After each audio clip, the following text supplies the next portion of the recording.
Sebelum acara dimulai, saya akan membacakan susunan rangkaian acara kampanye calon ketua dan wakil ketua BEM Kema FEB 4 tahun 2025. Pertama, diawali dengan pembukaan, dilanjutkan dengan pembacaan doa, menyanyikan lagu Indonesia Raya, menyanyikan Mars FEB 4, sambutan Ketua KPU FEB 4 tahun 2024, pembacaan tata tertib, pemaparan visi dan misi paslon, serta sesi tanya jawab, closing statement dari pasangan calon ketua dan wakil ketua BEM Kema FEB 4 tahun 2025, sesi dokumentasi, serta penutup.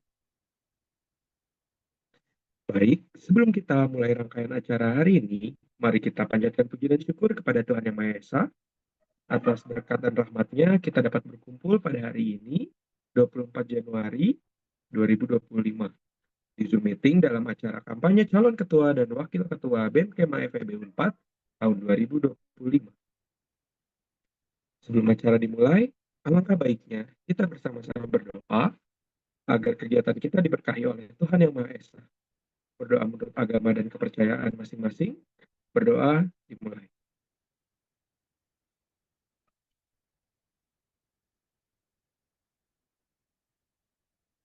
Berdoa dicukupkan. Memasuki agenda selanjutnya, yaitu menyanyikan lagu Indonesia Raya dan Mars FEB 4. Kepada seluruh hadirin, saya persilakan untuk duduk dengan tegak.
Kami datang dengan semangat, kami datang untuk belajar, mendalami ilmuku, berpikirlah ke depan, ciptakan kesempatan, berani dalam karya, jati diri di dada, Fakultas Ekonomi dan Bisnis, Universitas Pajajaran.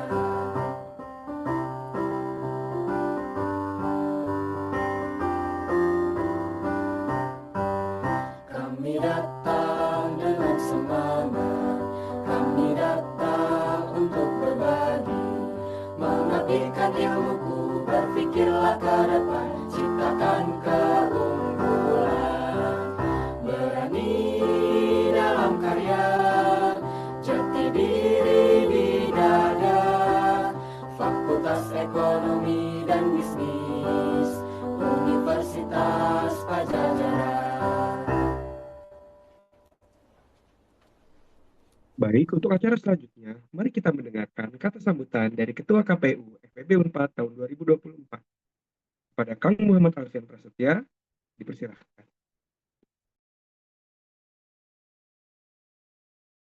Terima kasih atas waktunya. Assalamualaikum warahmatullahi wabarakatuh.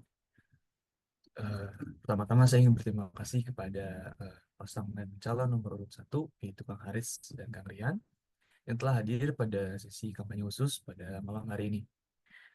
Tak lupa juga saya berterima kasih kepada Akang Teteh dari jurusan akuntansi, yang juga telah bersedia hadir untuk mendengarkan penyampaian visi dan misi dari Kang Haris dan Kang Rian. Dengan ini saya berharap kampanye ini dapat menjadi wadah untuk menyampaikan gagasan Kang Haris dan Kang Rian kepada Kema Akun, juga pula menjadi wadah untuk menyampaikan aspirasi Kema akuntansi kepada Kang Haris. Terima kasih. Wassalamualaikum warahmatullahi wabarakatuh. Baik, terima kasih kepada Kang Muhammad Alfian Prasetya atas sambutannya. Selanjutnya saya akan memberikan kendali penuh kepada moderator kita pada hari ini. Kepada Syifa, selaku moderator kampanye pemilu FEB Unpad tahun 2025, dipersilakan.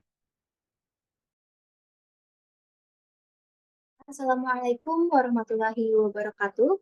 Shalom, Om Swastiastu, Namo Buddhaya, dan salam kebajikan bagi kita semua.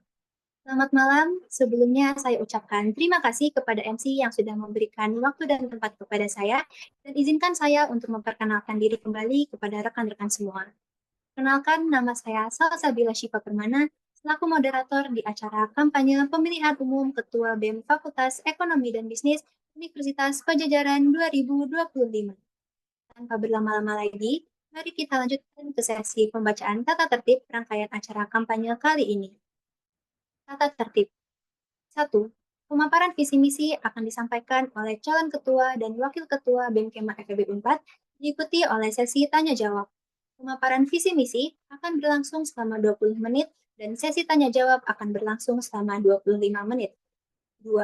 Peserta yang ingin bertanya diharapkan mengaktifkan kamera dan menggunakan fitur raise hand. Peserta diperbolehkan bertanya ketika dipersilakan oleh moderator. 3. Sebelum memulai pertanyaan, diharapkan memperkenalkan diri dengan template yang mencakup nama, angkatan, dan asal jurusan. 4. Selama masa kampanye berlangsung, Kema FEB Unpad diharapkan agar tidak menggunakan kata-kata kotor, menyebarkan fitnah, atau melantarkan umpatan terhadap kandidat, tim sukses, dan publik, baik secara lisan maupun tulisan. Selain itu, dilarang menggunakan bahasa yang mengandung pelecehan terkait unsur sara yang dapat menimbulkan konflik. 5. Seluruh partisipan diharapkan mengikuti rangkaian acara dari awal hingga akhir dengan tenang tanpa melanggar tata tertib apapun. Sesi selanjutnya, mari kita dengarkan pemaparan visi misi oleh calon pasangan ketua dan wakil ketua BEM Kema FEB Unpad 2025 nomor urut 1. Untuk pemaparan visi misi sendiri akan diberi waktu selama 20 menit. Langsung saja kepada Kang Haris dan Kang Rihan, waktu dan layar dipersilakan.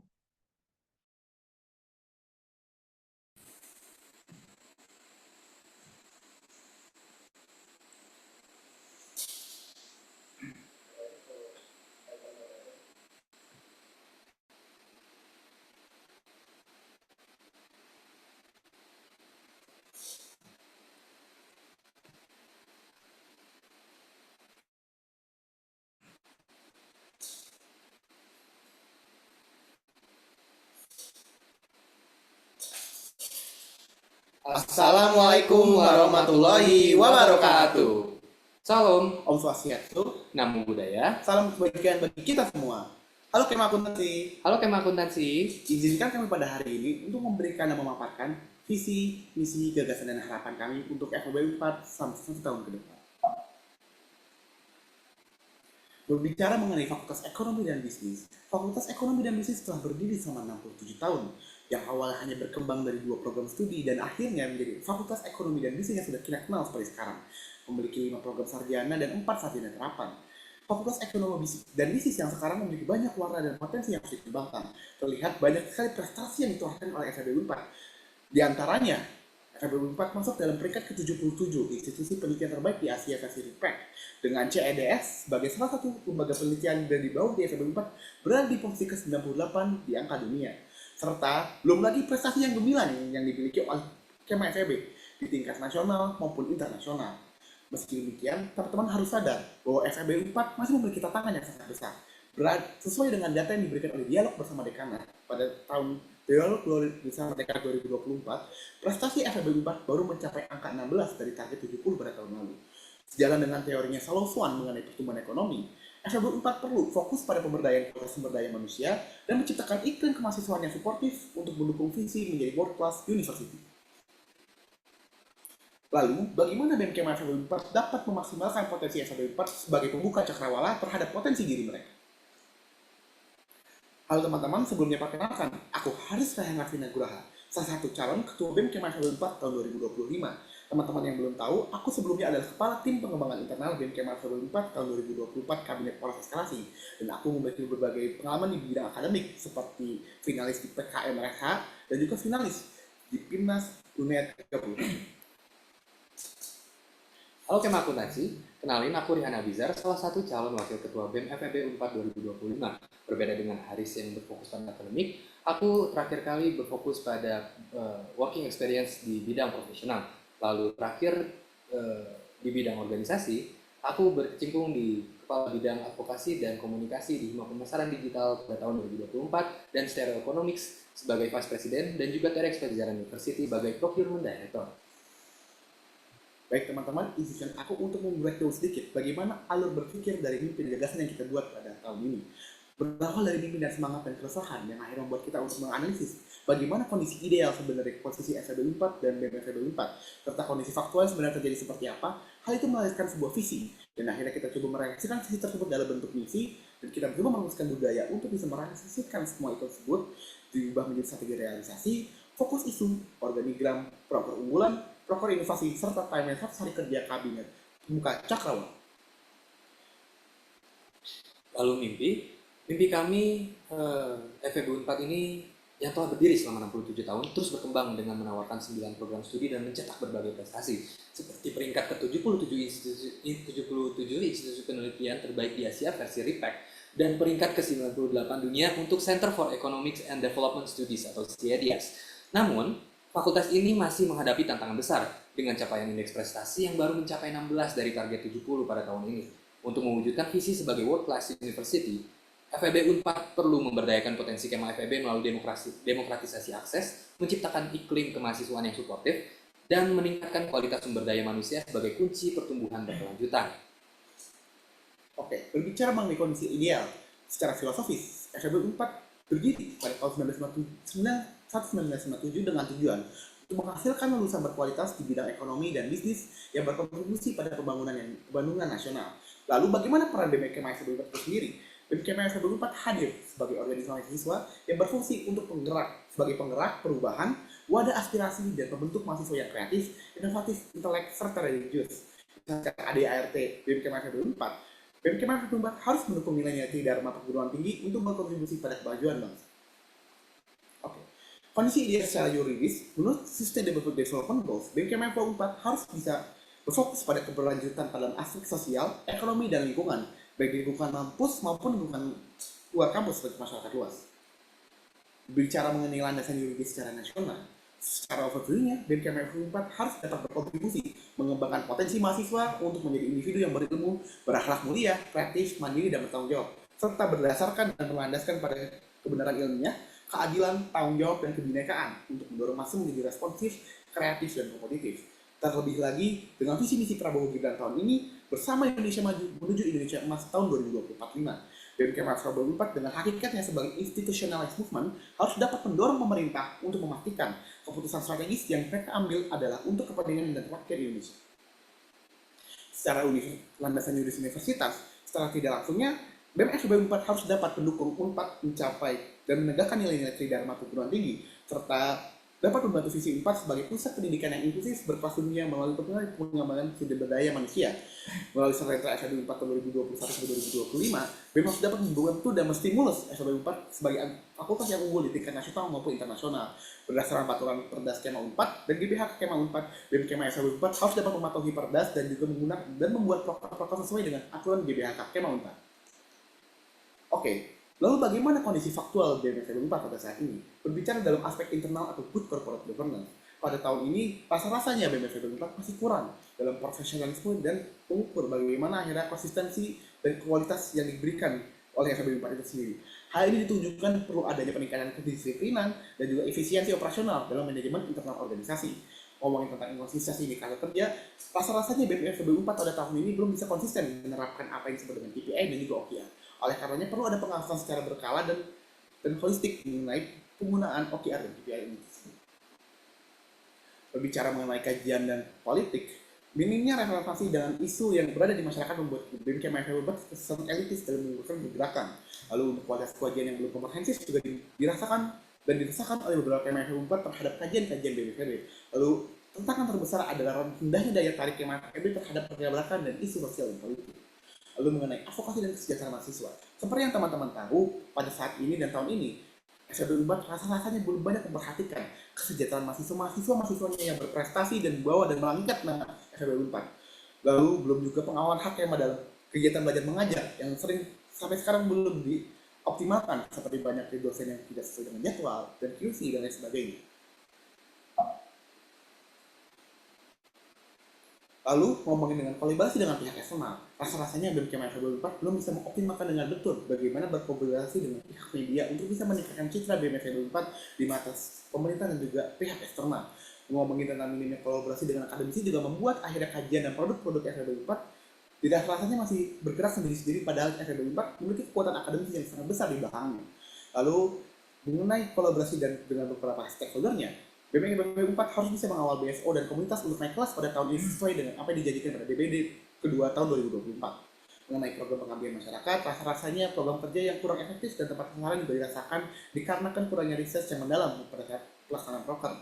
Lalu tidak adanya sistem aktualisasi tugas dan fungsi pengabdian yang berkelanjutan yang mengakibatkan program pengabdian masyarakat berkesan eventual dan tidak berkelanjutan. Hal ini juga dilihat dengan minimnya fungsi advokasi terhadap masyarakat di sisi isu lingkungan.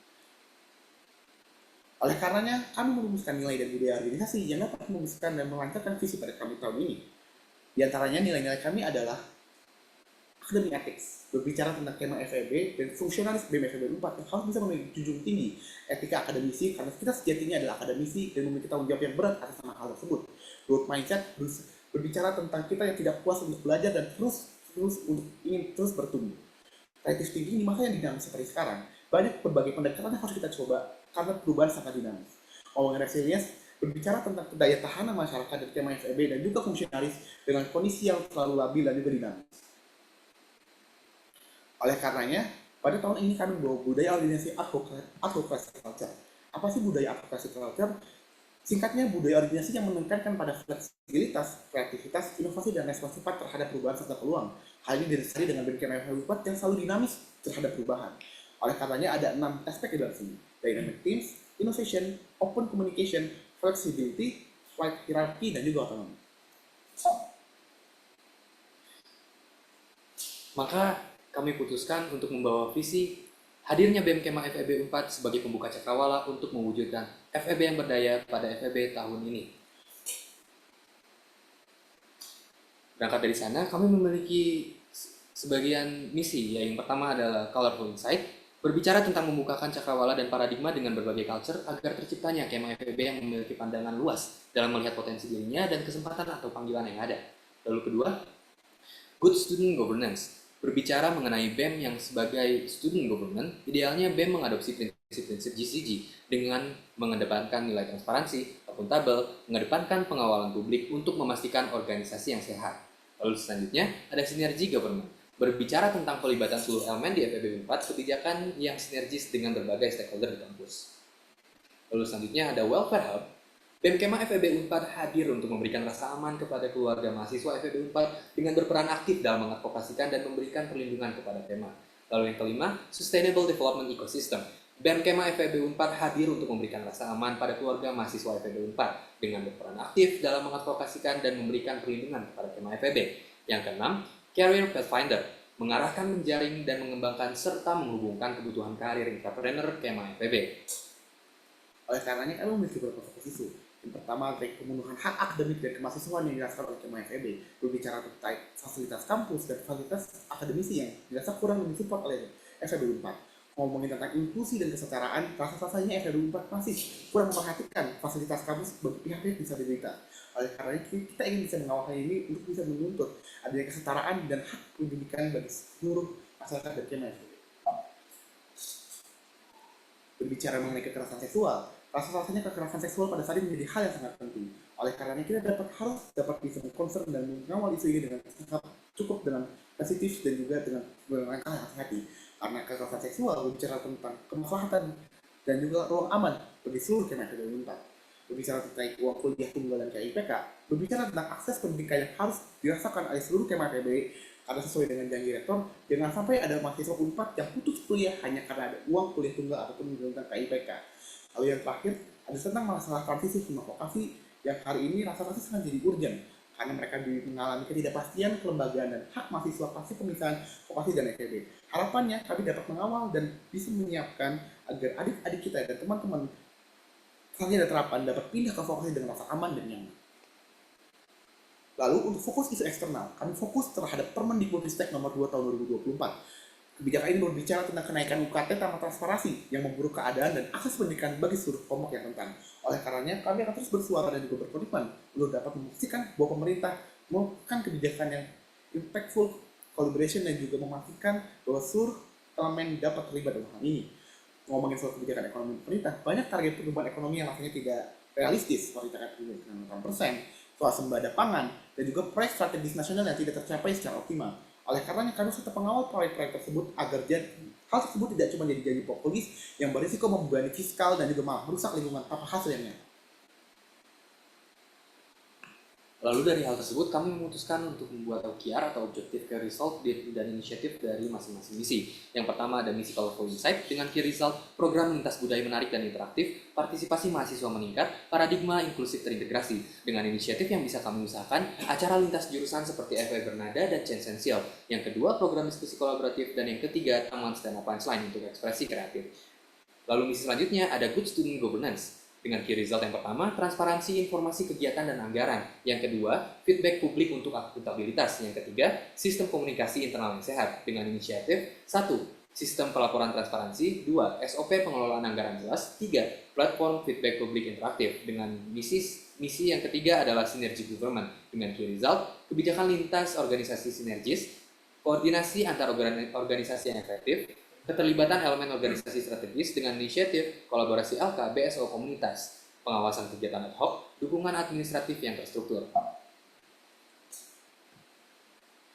Lalu misi selanjutnya, ada misi Welfare Hub dengan key result penyelesaian laporan advokasi yang efisien, kepuasan mahasiswa terhadap pelayanan meningkat, ruang aman untuk korban kekerasan seksual dengan inisiatif Guidebook Kekerasan Seksual. Yang kedua, sosialisasi kode etik Ormawa. Yang ketiga, dukungan isu UKT dan layanan administratif. Lalu misi selanjutnya adalah misi Sustainable Development Ecosystem dengan key result program minat dan bakat yang konsisten. Lalu selanjutnya fasilitas dukungan lomba yang memadai, komunitas pengembangan berkelanjutan dengan inisiatif yang bisa kami usahakan adalah fasilitas talenta dengan mentoring, revitalisasi program Young Pride, Design Hall of Recognition.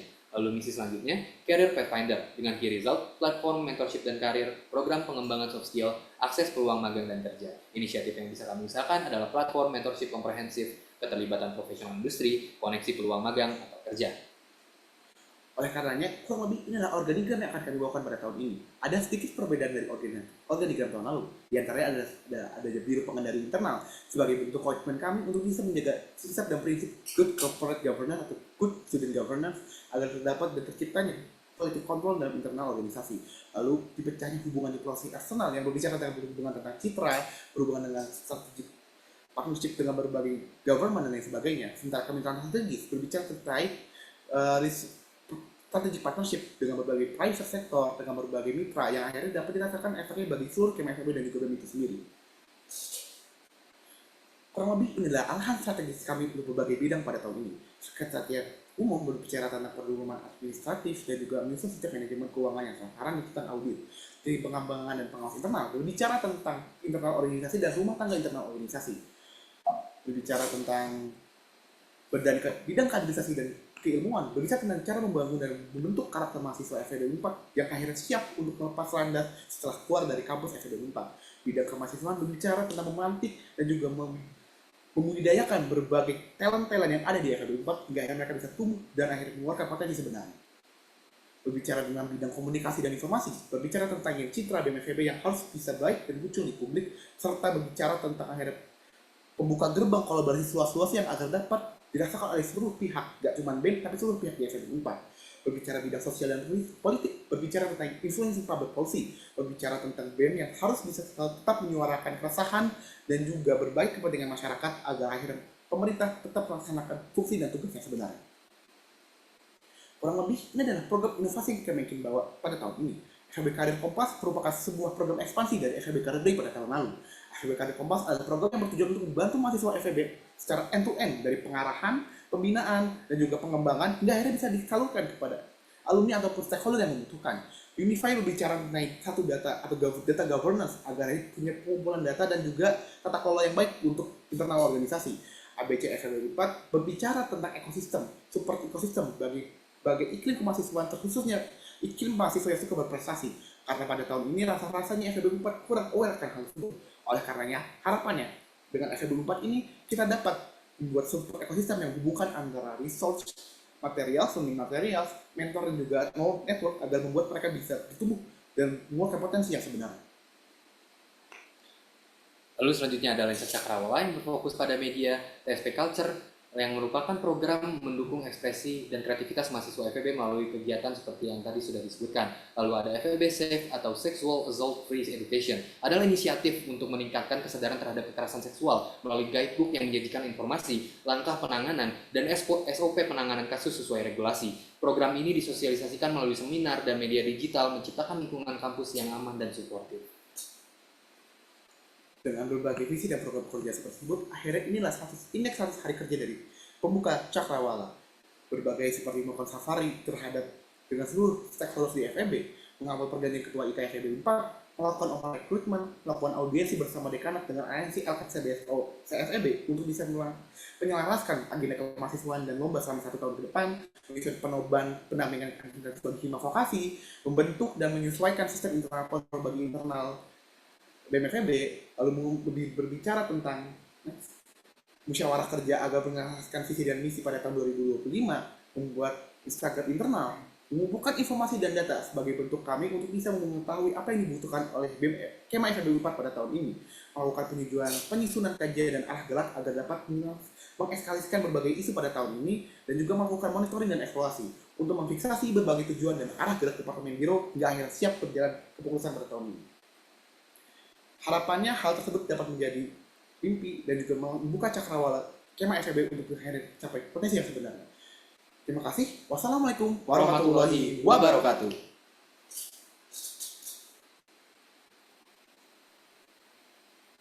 Baik, terima kasih untuk Kang Haris dan Kang Rihan atas pemaparan visi misinya.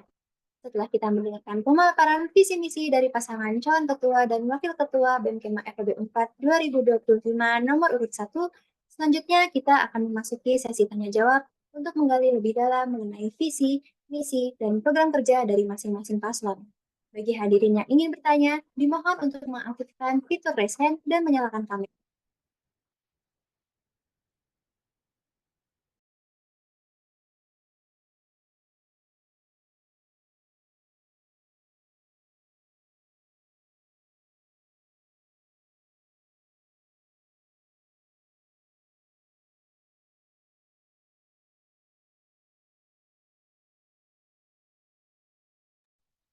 Baik, pada Kak Ruth, waktu dan tempat dipersilakan. Oke, terima kasih kesempatannya untuk Syifa. Selamat malam Kang Haris dan Kang Ihan. Kenalin, nama aku Selin. Sebelumnya aku mau bertanya mengenai organigram sih. Tadi aku lihat kayaknya ini cukup ada perubahan ya, terutama di bidang yang aku sempat terlibat juga sebelumnya, yaitu pengembangan internal. Di situ Kang Haris dan Kang Rihan menambahkan pengendali internal. Nah, mungkin kalau yang senangkap aku, ini tuh akan jadi internal audit gitu ya. Nah, di situ Kang Haris dan Kang Rihan meletakkan pengendali internal di bawah bidang pengembangan internal. Nah, biasanya kalau misalnya internal audit itu dia kan mostly berdiri secara independen gitu ya, tidak dibawahi oleh siapapun. Nah, mungkin kalau dari aku kira-kira apa sih pertimbangannya kenapa menjadi satu bidang gitu? Karena kan artinya di sini kita akan punya pekerjaan yang beririsan dengan pengendali internal gitu. Kalau kita ada di bawah bidang yang sama ya. Dan kira-kira apakah itu nggak akan tumpang tindih dengan yang dilakukan oleh pengembangan internal organisasi, terutama mungkin seperti yang Kang Harits juga tahu kan, karena Kang Harits waktu itu sempat menjadi kepala bidang, Kang Harits cukup sangat paham lah mengenai apa yang dilakukan oleh pengembangan internal organisasi. Jadi kira-kira apakah akan ada mungkin rencana program kerja yang dulunya dilaksanakan oleh PIO dan akan dialihkan ke pengendali internal gitu. Jadi mungkin aku mau menyimpulkan pertanyaan aku, kira-kira apa sih yang akan menjadi pembeda antara pengembangan internal organisasi dan pengendali internal, dan gimana Kang Haris dan Kang Rihan memastikan kalau ini tuh nggak terlalu beririsan jadinya eh, jadi berlebihan gitu departemennya, bironya gitu. Terima kasih. Terima kasih kepada Teh Selin atas pertanyaannya. Pada pasangan calon nomor urut 1, dipersilakan untuk menjawab pertanyaan tersebut. Terima kasih Teh Selin atas pertanyaannya. Teteh bertanya, kami menjawab. Terkait akhirnya pengendali internal sendiri, apakah perbedaan dari pengendali internal dan juga pengembangan internal organisasi sebenarnya pasti tidak akan berkembang tinggi. Jadi berbicara terkait organigram tahun ini, fungsi dari pengembangan internal organisasi mungkin akan sangat kental seperti biro emosium yang mungkin teman-teman kenal di beberapa lembaga kemahasiswaan yang lain.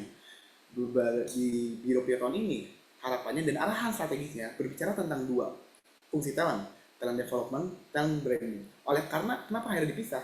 Berkaca dari performance tahun lalu, berbicara tentang QC atau QC control dan juga tracking talent itu membutuhkan pemahaman dan jobdesk cukup berat karena bicara tentang sistem internal, berbicara tentang manage per bulannya. Kalau saya ditumpang tindihkan dengan PIO, rasa-rasanya tidak akan terpegang. Nah, itu cukup buat berat yang cukup berat.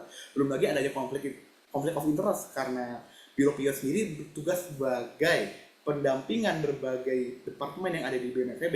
Sementara pengendali internal atau mungkin talent performance memiliki tugas dan fungsi sebagai penjaga atau mungkin pengaudit atau mungkin quality control apakah talent ini bekerja sesuai porsinya atau enggak, sesuai targetnya atau enggak. Oleh karenanya kami memecah fungsi ini harapannya agar dapat mengoptimalisasikan fungsi masing-masing biro agar biro bisa lebih optimal dalam fungsi talent development-nya dan juga talent engagement dan talent branding-nya, sehingga akhirnya biro pengendali internal bisa lebih banyak memberikan input terkait apa evaluasi dari berbagai talent yang tahun ini dan apa yang dirasakan oleh quality control atau mungkin quality yang dirasakan selama keberjalanan pengurusan di dalam sisi pengendali internalnya. Harapannya kenapa dibawa satu bidang, tujuannya agar ada komunikasi yang lebih sinergis saja. Jadi mungkin konsepnya mungkin teman-teman akan lebih kenal dekat atau mungkin good cops bad cops, karena pengendali internal akan mempunyai sisi yang lebih tegas yang tugasnya untuk mengevaluasi berbagai kinerja dan performance dari berbagai talent yang akhirnya ini bisa menjadi evaluasi untuk Biro PIO untuk melakukan program talent development pada akhirnya.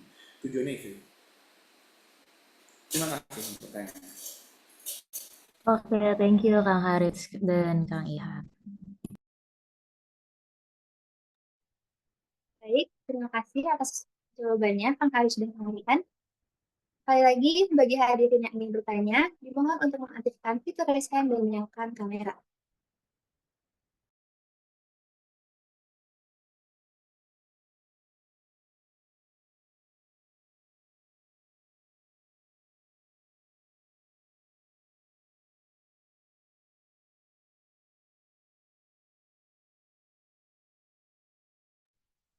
Silakan kepada Kang Farhan Ali, waktu dan tempat dipersilakan. Oke, terima kasih. Sebelumnya, mohon maaf aku tidak bisa nyalain kamera. Di sini aku mau nanya kepada Kang Haris dan Kang Rihan. Jadi kan selama ini yang kita rasain di dari Hima FEB ya, bahwa dana kemahasiswaan itu kan agak panjang ya untuk turunnya gitu, dan juga birokrasinya itu agak bisa dibilang lambat dan juga lama gitu kan. Nah, kalau menurut Kang Haris dan Kang Rihan, kira-kira bagaimana solusinya dan apa tanggapannya gitu menurut Kang Haris dan Kang Rihan? Terima kasih.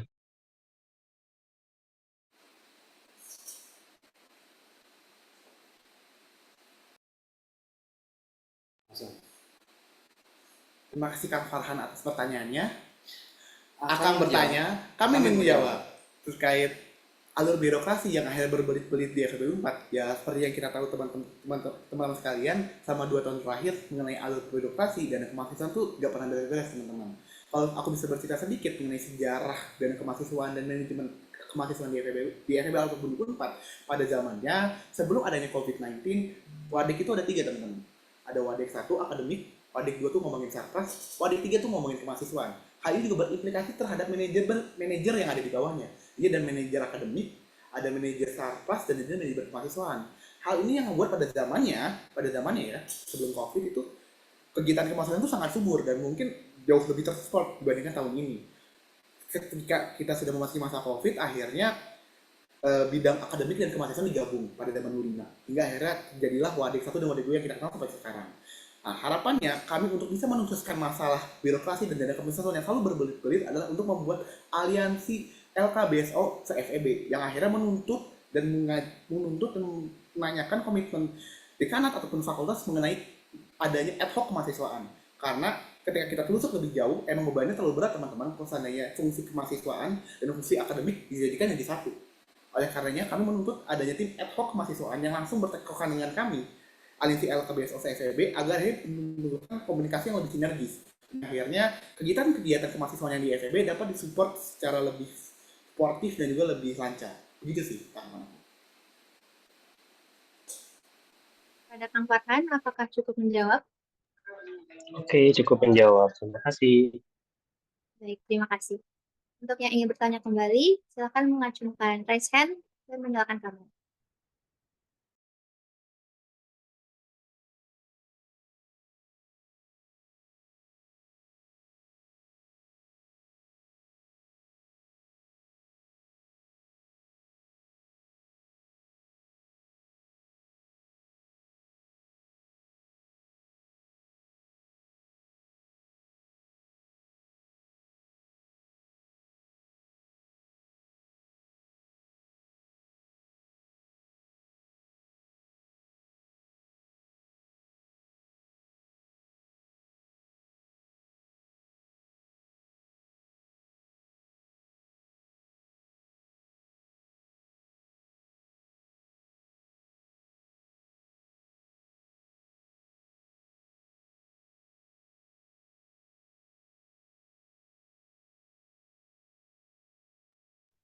Silakan kepada Teh Selin, waktu dan tempat dipersilakan. Oke, aku paling mau follow up aja sih mengenai yang tadi PI dan PIO gitu. Mungkin dari Kang Haris dan Kang Rihan bisa menyebutkan kira-kira rencana tupoksi dari PI dan PIO itu gimana gitu. Mungkin kayak program kerja ke depannya gitu. Thank you.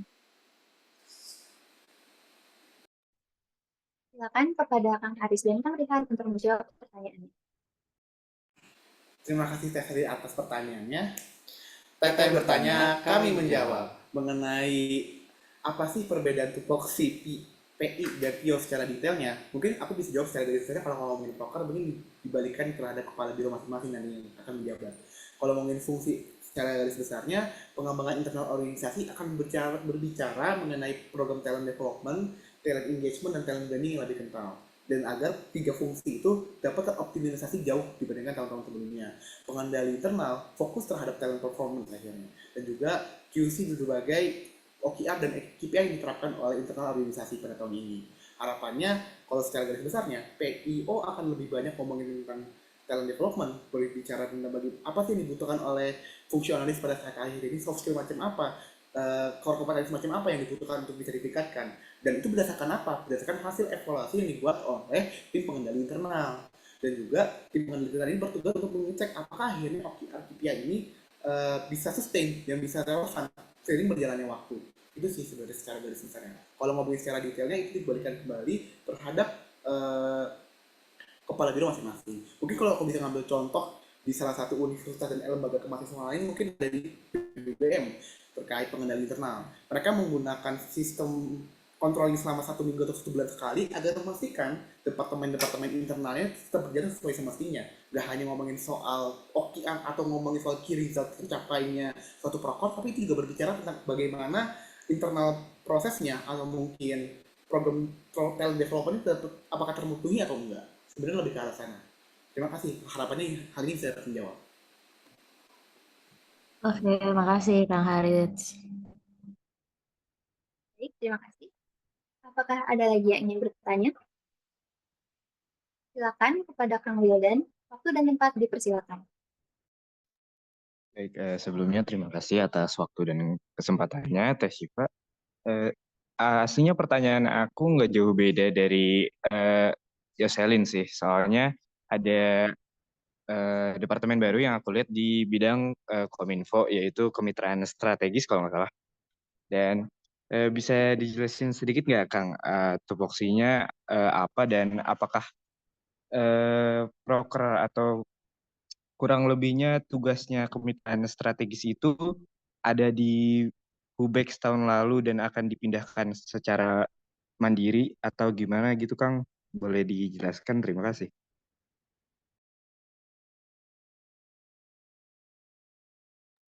Silakan kepada Kang Haris dan Kang Rihar untuk menjawab pertanyaan tersebut. Terima kasih Kang Wildan atas pertanyaannya.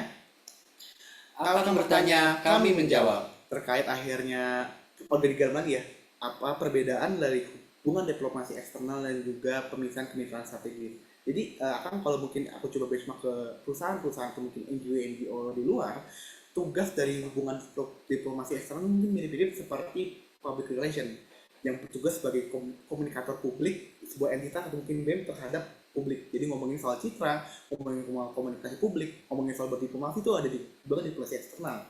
Sementara kemitraan strategis, seperti kalau lebih gampangnya aku coba sederhanakan seperti strategic partnership yang tujuannya untuk bisa mengutilisasi lebih jauh potensi-potensi partnership yang dimiliki oleh FEB4. Dan juga harapannya ini bisa mengoptimalisasikan dua fungsi dari satu departemen internal itu hubungan eksternal. Tujuannya di sana. Kalau ngomongin soal broker, lebih detail di broker, mungkin teman-teman mengenal ada yang mitra planner. Nah, mitra planner ini mungkin akan di handle langsung oleh kemitraan strategis yang tugasnya untuk bisa mencari kemitraan strategis apa yang bisa diajak kerjasama untuk BMFB dan juga Kema FEB. Lalu kalau hubungan diplomasi eksternal berbicara mengenai citra dan kolaborasi dengan di media dan juga BBM fakultas dan senasional juga membangun citra dan komunikasi yang baik di publik. Mungkin begitu jawabannya. Makasih Wildan atas pertanyaannya. Semoga menjawab. Baik, terima kasih Kang atas jawabannya. Baik. Sekali lagi, bagi hadirin yang ingin bertanya, dimohon untuk mengaktifkan fitur raise hand dan menyalakan kamera.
Pada Kang Wildan, waktu dan tempat dipersilakan.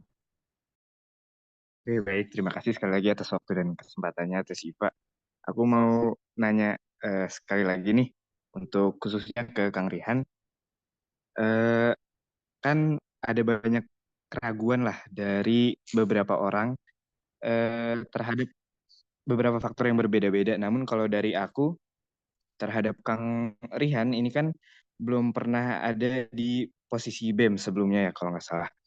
Dan sekarang langsung terjun menjadi calon wakil ketua BEM yang membuat aku bertanya-tanya apa yang membuat Kang Rihan itu yakin untuk mengambil posisi tersebut dan dapat memberikan jaminan kepada Kema FEB akan menjalankan tugas dengan baik selama kedepannya jika memang diamanahkan untuk mendapatkan posisi tersebut. Terima kasih, Kang. Terima kasih atas pertanyaannya, Kang Wildan. Silakan kepada Kang Haris dan Kang Rihan untuk menjawab pertanyaan tersebut.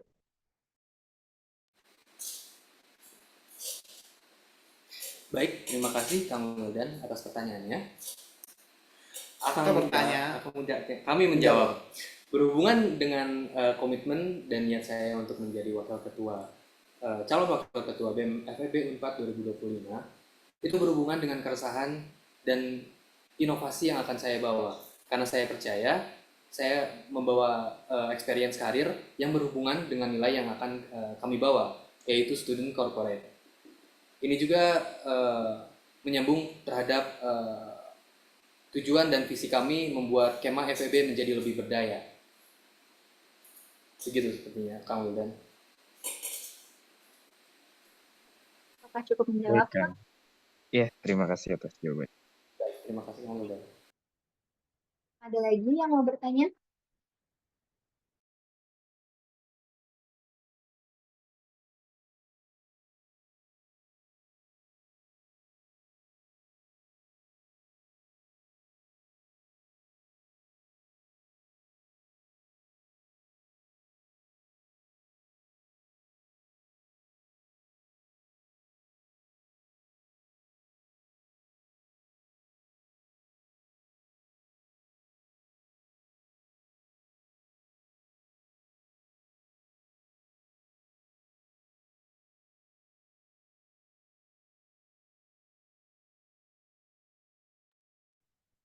Silakan kepada Kang Farhan. Waktu dan layak dipersilakan. Oke, sebelumnya terima kasih. Mungkin di sini aku mau bertanya yang terkait leadership juga ya, nggak jauh dari Wildan tadi. Nah, kira-kira nih menurut kalian apa kriteria pemimpin ideal yang dibutuhkan oleh BEM FEB Unpad dan juga apakah kalian sudah memilikinya? Mungkin segitu aja pertanyaannya. Terima kasih. Silakan kepada Kang Haris dan Kang Rihan untuk menjawab pertanyaan tersebut.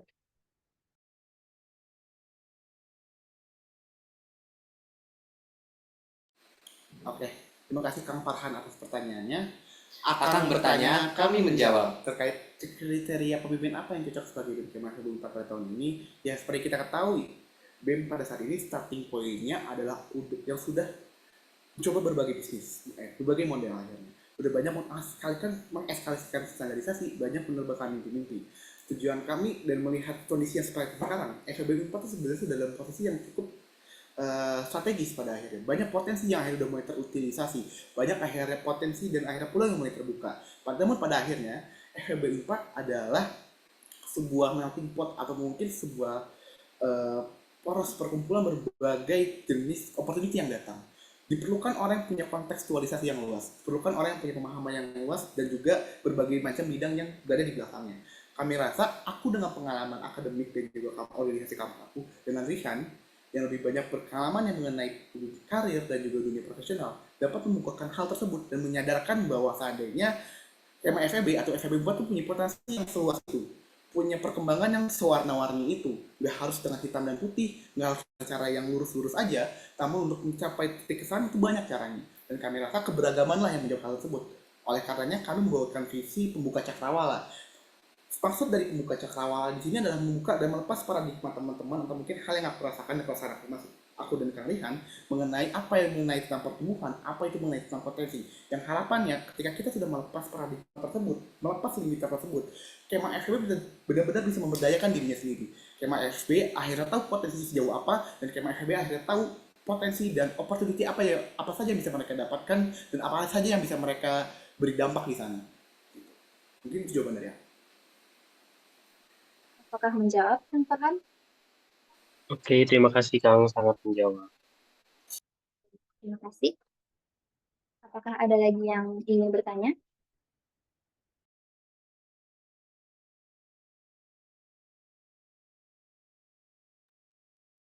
Pada Kang Wildan, waktu dan layar dipersilakan. Oke, terima kasih. Aku akan nanya sekali lagi.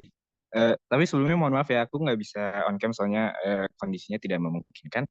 Oke, jadi buat Kang Haris dan Kang Rihan, pertanyaan simple. Aku ingin tahu SWOT kalian berdua itu apa biar Kema ini bisa menilai apakah kalian berdua itu cocok untuk diamanahkan untuk maju sebagai pemimpin BEM Kema FEB Unpad 2025. Gitu sih. Terima kasih, Kang. Terima kasih Kang Wildan atas pertanyaannya. Pada Kang Haris dan Kang Rihan, silakan untuk menjawab pertanyaan. Oke, terima kasih Kang Wildan atas pertanyaannya. Akang bertanya, kami menjawab. Baik, sebelumnya SWOT dari kami jika berkaca dan menilai evaluasi masing-masing diri dari kami sempat berdiskusi. Lalu pertama, kami bisa menilai diri kami masing-masing. Selanjutnya kami bisa mengevaluasi diri kami masing-masing. Lalu strength sendiri dari saya merupakan orang yang memiliki sebidang experience di bidang profesional di karir-karir, dan ini juga senilai dengan apa yang akan kita bawakan di Career Pathfinder. Untuk saya sendiri, saya jujur masih belum ada pengalaman di bidang BEM itu sendiri. Namun saya pikir saya masih bisa mengikuti selama itu masih berada di dalam konteks yang sama dengan apa yang saya bawakan. Lalu opportunity-nya, saya memiliki Haris yang selalu memandu saya, yang selalu memberikan saya ilmu tentang apa saja kekurangan saya. Lalu selanjutnya ada thread, mungkin kedepannya saya belum cukup mengetahui tentang thread yang akan terjadi di BEM Kema FEB 4 2025. Oke. Jadi sedikit menambahkan dari jawaban Ihan terkait SWOT kami berdua, ya kami memiliki dua yang cukup berbeda ya. Kemudian Kang Ihan mungkin selalu banyak bermain di bidang karir dan professional experience dan juga industri konteks lah. Akhirnya mereka banyak terpapar industri. Sementara aku sendiri orang yang terlalu banyak bermain di organisasi dan juga akademisi. Dengan berbagai keirikan dan keilmuan kami dan latar belakang kami, hal ini yang membuat kami jadi bisa saling menutupi satu sama lain. Ngomongin tentang strength, weakness, dan opportunity dan threats itu akhirnya bisa kita leburkan karena berjalan seperti ini. Pada tahun ini FEB 4 selalu dalam keadaan yang dinamis dan berbeda-beda kondisinya. Oleh karenanya strength weakness ini dapat juga berbeda-beda akhirnya tergantung kondisi dan situasi. Terkait berbagai modal yang kita coba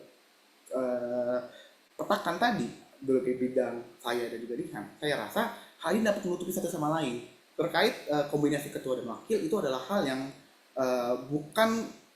ketua dan wakil bukan saling melanggar, tapi dalam satu kompetisi yang sama. Dalam aspek apa? Ngomongin soal kapabilitas, ngomongin soal juga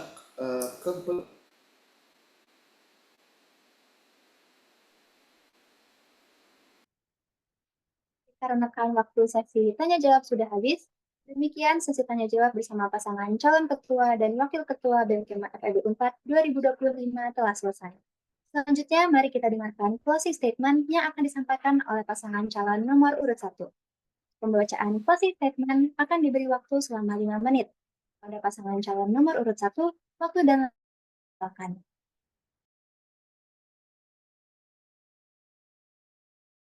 Oke, sebelumnya teman-teman Hakim Akuntansi, terima kasih banyak telah memberikan kesempatan dan juga waktunya untuk kita bisa berdiskusi mengenai gagasan dan harapan saya tentang hari ini. Sesungguhnya, kalau saya bisa memberikan pesan pada saat ini, sesungguhnya perkembangan tiap individu itu sangat beragam, teman-teman. dan tidak bisa dihitam putihkan. Apalagi mengingat FEB 4 memiliki banyak warna, banyak potensi dan latar belakang, dan juga konteks yang harus mereka pahami. Kami memiliki mimpi untuk dapat membuka cakrawala teman-teman Kema FEB mengenai potensi opportunity agar akhirnya kita semua dapat mencapai titik puncaknya, titik optimalnya, hingga menjadi fakultas yang berdaya. Buah mangga di ujung jendela, Dipetik pagi membawa sukacita. mari bergandeng tangan penuh semangat juang kita. Berdaya bersama membuka cakrawala. Hadirin sekalian, kita telah mendengarkan closing statement pasangan calon ketua dan wakil ketua BEM Kema FEB 4 2025 nomor urut 1. Dengan ini berakhir sudah seluruh sesi dari acara kampanye pemilihan umum ketua Kema FEB 4 tahun 2025 pada malam hari ini. Saya selaku moderator meminta maaf yang sebesar-besarnya jika ada kata yang kurang berkenan di hati, baik yang disengaja maupun tidak disengaja saya ucapkan. Saya akan kembalikan kepada MC. Terima kasih. Baik, terima kasih kepada Syifa selaku moderator kampanye pemilu FEB 4 tahun 2025. Kita telah sampai di akhir acara, namun sebelum akhir acara ini, kita akan memasuki agenda yang terakhir, yaitu sesi dokumentasi yang akan dipandu oleh Divisi Teklo. Kepada Divisi Teklo, persilahkan.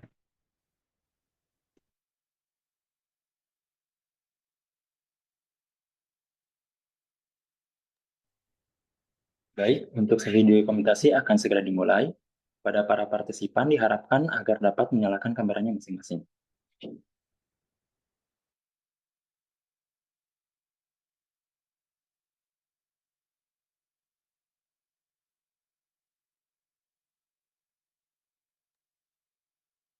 Baik, sesi dokumentasi telah dimulai. Untuk slide pertama, 1, 2, 3. Baik, sesi dokumentasi telah selesai. Terima kasih atas partisipasinya. Saya kembalikan lagi kepada MC.